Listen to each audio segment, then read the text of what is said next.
So, if we want to help in this world, I would say that almost the only way we can reach enough people is by using the same people we need to reach, by scaling from one person to another, a peer-to-peer transition of whatever outreach we're trying to do, right?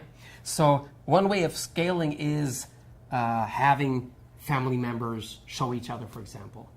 And there's many different ways of this scaling. It can actually reach quite big proportions, wouldn't you say? Yeah, we have been doing this in many different places, and actually we were very much inspired by our Rwandan colleague, Mirigo. She's a young woman who has been doing a lot of outreach in areas where people have been traumatized. She's herself an orphan survivor of the genocide in Rwanda in 1994. So she started helping also refugees who came from Congo to Rwanda.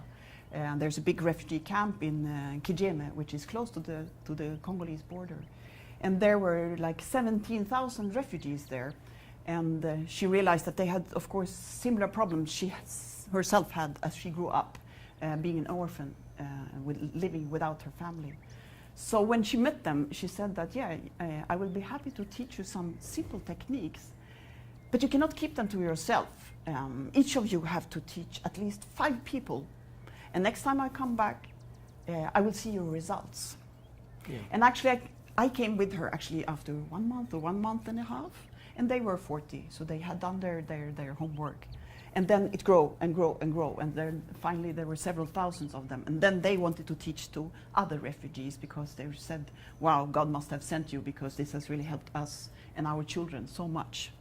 And the scaling, one of the key components in scaling is the empowerment component, because by allowing them to help themselves to heal, they become empowered.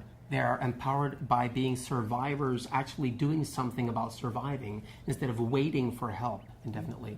So one thing we did there, which we could mention, is a way to show the scaling, to make it visible, was also a challenge for us. So we thought about rock concerts, how they do, they have these silicone bracelets. So we did simple silicone bracelets saying fingertips heal trauma, and we gave to the 8 people a bracelet each plus 5 each that they were supposed to give to others.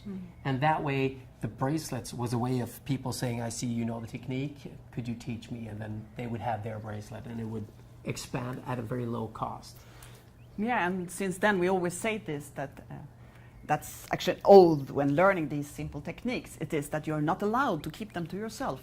You cannot put them in a drawer or put them under your mattress. You have to share them with the world because they're too good to be kept to yourself. It's just too good. We have seen too much healing to keep this to ourselves. That's why we have this humanitarian committee. It is to share this with the world because we know it. And we call it also Pay It Forward, from a film from 2000 or so, an American film called Pay It Forward. If you haven't seen it, you can watch it also.